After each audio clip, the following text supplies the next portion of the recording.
Magandang araw sa inyo mga kababayan. So ito nga po ulit tayo. Magbibideo reaction tayo dahil may bad news. Bad news para sa mga korap na politiko mga kababayan.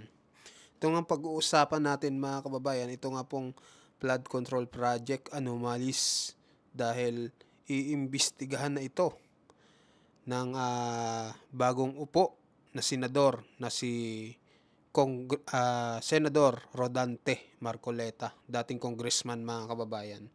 So ito nga mga kababayan, iimbestigahan niya dahil alam naman natin na napakaraming anomalya sa dito nga sa mga flood control na ito. Kahit kayo ramdam nyo kung ano ang nangyayari. Dahil konting ulan lang mga kababayan, talagang binabaha ang Metro Manila. Magugulat ka na lang bakit ganon ang nangyayari. Kaya nararapat lamang na mapunta kay Senador Rodante Marcoleta itong Blue Ribbon Committee para imbestigahan nga itong mga ganitong pangyayari. Kaya ito mga kababayan, umpisahan na po natin itong papanoorin natin kung paano iimbestigahan ni Senador Marcoleta. Sa iba pang balita, posibleng magsagawa ng motu proprio investigation si Senate Blue Ribbon Committee Chairman Senator Rodante Marcoleta patungkol po sa flood control projects kahit wala pang inihahaing resolusyon sa Senado hinggil dito. Posibleng Lagot na kayo. Patay na kayo. Kay ng senador ang inirereklamong palpak na serbisyo ng mga water concessionaire. Men Corvera sa balitang yan. Posibleng ang isyu ng umano'y anomalya sa mga flood control projects na ikinagalit ni Pangulong Bongbong Marcos ang unang iimbestigahan ng Senate Blue Ribbon Committee na pinamumunuan ni Senator Rodante Marcoleta. Yan ay ayon kay Senador Jinggoy Estrada. Sabi ni Estrada, maaari magsagawa ng motu proprio investigation si Marcoleta kahit wala pang ihaing resolusyon sa Senado hinggil dito. Kumpiyansa si Estrada na mahusay itong mapapangunahan ni Marcoleta. Mas lalong maganda, marami siyang alam. Nitong Martes, naghain na si Senator Erwin Tulfo ng resolusyon para siyasatin ng Senado ang umano'y katiwalian sa flood control projects. Partikular niyang ipinasisiyasat kung saan nagamit ang bilyon-bilyong pisong budget noong 2024. Tignan nyo naman mga kababayan, pati yung mga kalsada, tulay. Giba-giba. Di ba may tulay doon sa Batangas na nasira? Wala man lang bakal. Kaya grabe yung At ngayong 2025 para sa flood control, samantalang maraming baradong kalsada at drainage na nagresulta yan ng malawakang pagbaha. Maliban sa flood control projects, kasama din ang kontrobersiya sa joint venture agreement sa pagitan ng mga water districts at mga water concessionaires. Baka maimbestigan ni Senator Marcoleta ang motu proprio. Motu proprio. Yes. Will you It does not suggest need a resolution. yung mga Yung insertion? mga flood control projects, saka yung tubig. Kung ano yung sinabi ni Pangulong Marcos, kung ano yung binanggit ni Pangulong Marcos sa SONA. Ipinagtanggol naman ni Estrada si Marcoleta sa mga batikos bakit ito ang inilagay sa Blue Ribbon Committee. Bakit kayo nagre-reklamo? Bagay naman kay Senador Marcoleta yung Blue Ribbon Committee. Kita nyo naman siya nung nasa Kongreso. Talagang maraming kinalaban na mga malalaking tao. Diba? Kaya nga nasara ang ibisibiin . Diba? Dahil sa pangunguna din ni Senador Marcoleta. Ang unang pagkakataon na ang Blue Ribbon ay pamumunuan ng isang neophyte senator na nag-iimbestiga sa mga pang-aabuso at katiwalian sa gobyerno. Pero sabi ni Estrada, isang abogado si Marcoleta at matagal naman itong naging kongresista. Wala niyang ibang senador na abogado, tapos matalino, matapang. Sino yung gusto nyong ilagay dyan? Sino? Wala nang ibang matapang na senador ngayon na nakikita ko, kundi si Senador Marcoleta lang yung bagay dyan sa Blue Ribbon Committee.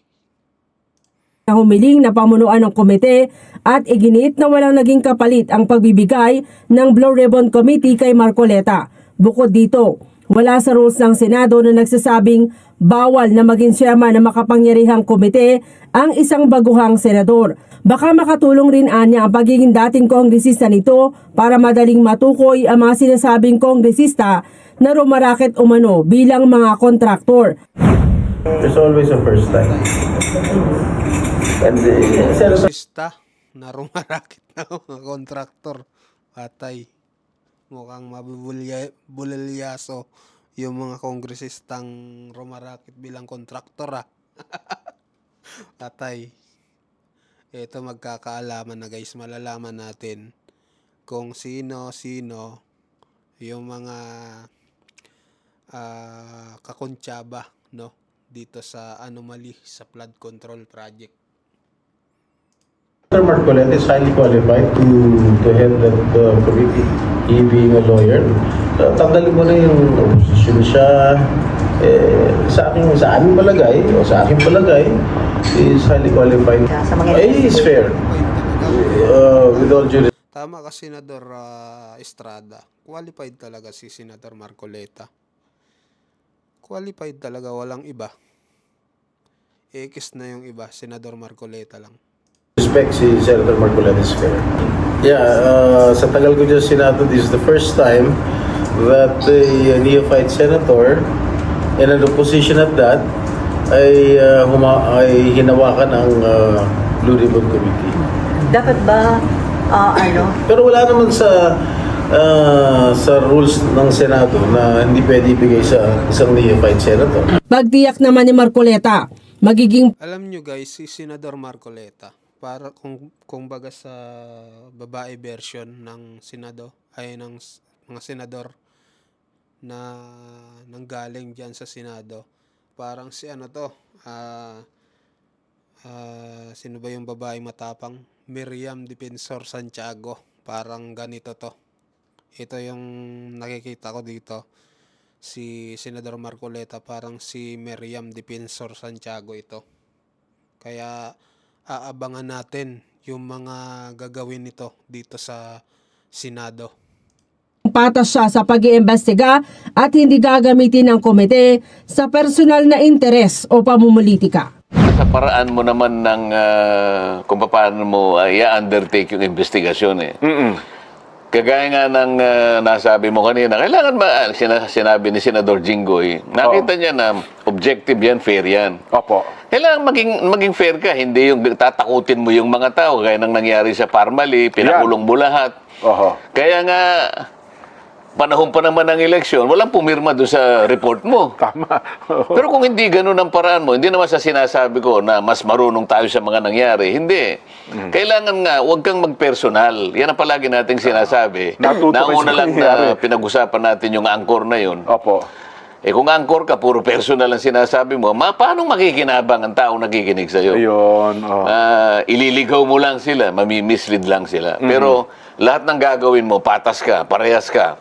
At saka ebidensya talaga ang magtataguyod sa'yo. Hanggang saan mo may tatawid dito? Hanggang gaanong ebidensya para makarating ka doon at matukoy mo sino yung nagkamali. Nandun eh. Maski na kaibigan mo, sasabihin mo lang, magkakaibigan tayo, pero itong ebidensya papunta sa iyo eh. Anong gagawin? Walang kaibigan kay Senador Marcoleta. Pag may ebidensya, managot ka. Ganon siya. Kaya abangan nyo to. Talagang ito ang pinakamalupit na senador ngayon sa Senado. Natin. Yun ang importante ron. May Ann Corvera para sa mata ng Diba? Yun yung importante. Tama nga naman. Walang kaibigan. Ito ang ebidensya, oh. Kaibigan kita. Pero, ito ang ebidensya. Kaya kailangan kang managot. Ganon si Senador Marcoleta. Diba? So, yun lang mga kababayan. Dahil nga dito, napakagandang usapin ito. Itong flood control projects. Kasi lahat tayo may kinabang dito. Alam nyo kung bakit? pag hindi na binaha ang Metro Manila, gaganda na ang daloy ng kalsada. Siyempre, yung mga nagtatrabaho, uuwi, hindi na sila ma-delay pag uwi. Makakauwi sila ng maaga. At saka, siyempre, magandang magandang halimbawa ito mga kababayan, dahil pag nalaman natin kung sino yung mga sangkot dito sa flood control projects na ito mga kababayan, talagang yayariin ni Senador Rodante Marcoleta. So yun lamang mga kababayan, maraming salamat sa inyong panonood. Sana ay mag-subscribe kayo sa mga bago at mag-comment kayo mga kababayan. I-share nyo na din.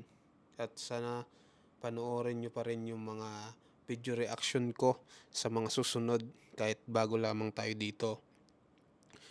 Tutuloy natin to hanggang sa matuto tayo mga kababayan. So maraming salamat po. God bless and bye-bye. Thank you.